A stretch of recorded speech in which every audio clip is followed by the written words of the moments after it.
The Darkangel by Meredith and Pierce, Chapter 14, Awakening. The Duro stood transfixed with wonder and astonishment, watching Ariel as she cut the lump of lead from the Darkangel's breast and gave up her own heart to him. He had not imagined she would do that. His own solution had seemed so obvious. No, certainly her actions were not at all what he would have done. But then he had never imagined anyone might feel pity and mercy for a Darkangel, let alone love. Only when Ariel laid down among the ashes on the floor and closed her eyes did he come to himself and realize he must be quick about it if he were to save her. Lifting a lamp from its niche in the wall, he brought it over to where she lay. He knelt down beside her and felt the air just above her lips for breath. Her breath still came, but very faintly now. The dram of life, her wedding toast, was keeping her yet alive in the world, just barely. As for the one who had been the vampire not an hour before, his breaths were coming deeper and stronger all the time. The little mage of Downending picked up the lump of lead from the floor and held it above the lamp's white flame. The cold lead grew warm and soft in his hands. The outer coating ran and dripped away. The Duro nodded. There was still living flesh underneath, as he had hoped. Why had the girl not thought to do what he was doing now? The little man pursed his lips. Love did seem to have a way of dampening the analytical facilities. He shrugged in agitation, but then softened. Well, who was to say her method might not prove the better? He let the last of the lead trickle away before he set the lamp aside and turned to Ariel. She barely breathed. He laid the inner heart of flesh within her breast and rejoined the parted tissues with his hand, grateful for the powers yet lingering within the room, surpassing his own poor abilities. Bending over her, he watched anxiously. Soon, gradually, the color crept back into her face, and she began to breathe deeply again. He settled back on his heels to wait. When Ariel opened her eyes, she saw the Duro sitting on his heels to the side of her. She raised herself a bit and looked at him in wonder. "How is it that I am not dead?" she asked him softly. Unease overcame her as she realized what that might mean. She glanced about her worriedly. Had the little mage somehow undone her doing, given her her own heart back and let the Darkangel die? "Peace, daughter," her companion assured her. "He lives. I have given you the vampire's heart." Ariel touched her breast, felt her fear subsiding into puzzlement. The Duro continued, "It was lead without, but flesh within. I have removed the lead and given you the flesh. How do you feel? Are you well?" Ariel nodded. Indeed, save for a little weariness, she felt better than she had in many day-months. "The Darkangel," she said. "How is he?" "No longer a vampire," the Duro answered. "Nor Icarus, and well enough. Come look. He is about to wake." Ariel sat up slowly and waited for the world to steady, then leaned closer to look at the one who lay beside her. His wings had fallen, all to feathers that lay like scattered leaves beneath him.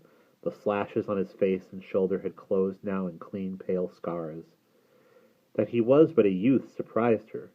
He looked little older than herself. Despite the scars, he was very fair to look at, much fairer, she realized, than the vampire had been.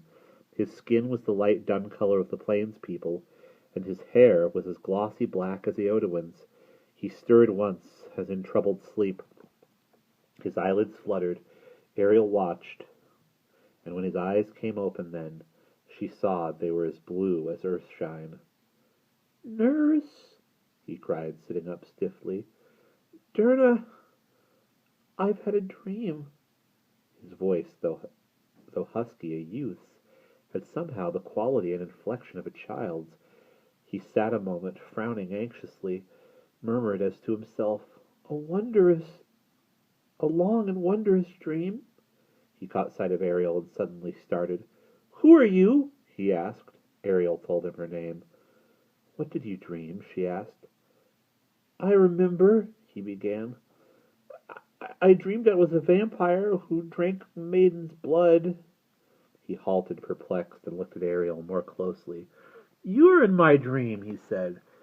"But I do not know you. How could I dream—" "And Master Treasure Keeper!" he exclaimed, catching sight of the little man beside her. "What brings you to my chamber at such an hour?" We came to kill the Darkangel, my prince, the mage replied.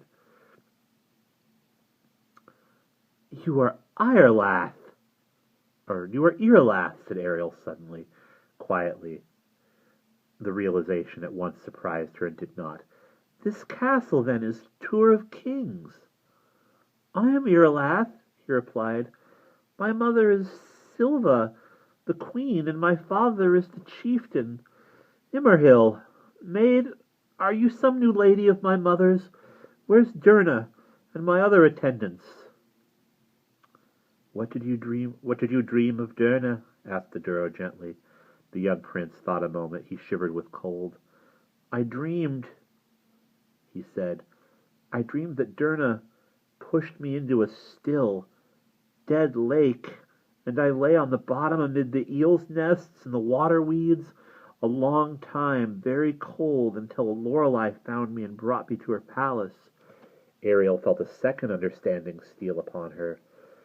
The vampire's Lorelei and the fair witch of Durna's tale are one, she murmured, soft, very soft beneath her breath.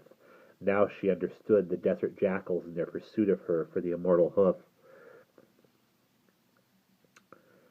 That she cast spells over me, the prince continued, to cause me to forget my name, and there she cast spells over me, the prince continued, to cause me to forget my name, and taught me all things new, how to strangle little marsh hens and other things.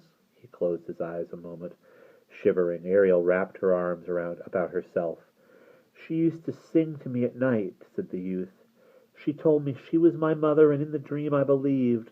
The Lorelei said that when I was old enough she would make me a vampire to join my 6 brothers and conquer the kingdoms of the world. He opened his eyes, looking at nothing. As Ariel listened, his voice grew strained. 10 years passed while I was with her in her palace. Then one night she gave me a dram that was very cold, and drank off my blood, that the cold would not kill me, and opened my breast with her fingernails to gild my heart with lead. Ariel laid her hand on her own breastbone, even as the prince touched his. Then she gave me 12 great wings, and told me to fly and find a kingdom, then return to her in 14 years with the souls of as many maidens for her. So I flew home, the Tour of Kings, which was my father's castle, though I did not know it, though my father was dead and my mother gone away across the sea of dust. Then I stole and married 14 maidens in as many years. The furrow between his brows deepened. But the last one poisoned me. He turned to Ariel. She looked like you. Ariel could think of no reply. He looked away from her again and chafed his arms. Such a terrible dream, he murmured. I've taken a chill from it. I think my voice sounds different this morning. The Duro shook his head. No dream, my prince. The youth looked at him, then glanced about him, uneasy at Ariel. Then he shook his head and made attempt to laugh. No, surely you were sporting with me. All is as it was when I retired. I went to bed. Is it morning yet? His words had slowed, but quickened now. I must rise early, for my mother and I are going on a pilgrimage to Lawnworry. He stopped himself again, shifted. But I have already been to Lawnworry. We stayed a year, and then in the desert, Durna woke me. Or was all that too part of my dream? Look at yourself, my prince, the mage replied. You are no longer a boy. Look at the scars on your face and shoulder. Hear the deepened timbre of your voice. This castle is deserted. There rests the chain the Lorelei gave you. The dust of maidens lies scattered on the floor, and there burn 13 new-made stars in heaven. Irolath gazed about him slowly. He had fallen utterly silent now. Ariel saw him flinch at the sight of the dust, and the chain and the night-dark feathers on the floor. His movements had altered subtly, grown weightier, and as he gazed his face grew ashen-colored when he put one hand to his throat where the chain had been. He felt one shoulder blade, no longer winged, traced the new-healed scars upon his cheek. His back stiffened. "I remember," he murmured, letting go his breath. His voice trembled. Then, all of it was true and not a dream." He turned suddenly on Ariel, sat staring at her. "I have lived 10 years with the Lorelei, and these last 14 a Darkangel." He caught up a handful of dust from the floor and watched as the fine gray stuff slipped through his fingers. "I have murdered." He blinked, swallowed as against great dryness. "Worse than murdered, 13 maids. I remember it." His voice had hoarsened to a whisper. He looked up from the empty-handed Ariel again. "I would have murdered you." The tremor in his voice distressed her. She felt her own heart twinge with his past. "Courage," she told him. "Peace," and reached to touch his hand. "You are not the Darkangel any more." But he shuddered at her touch, stared back as though she stung.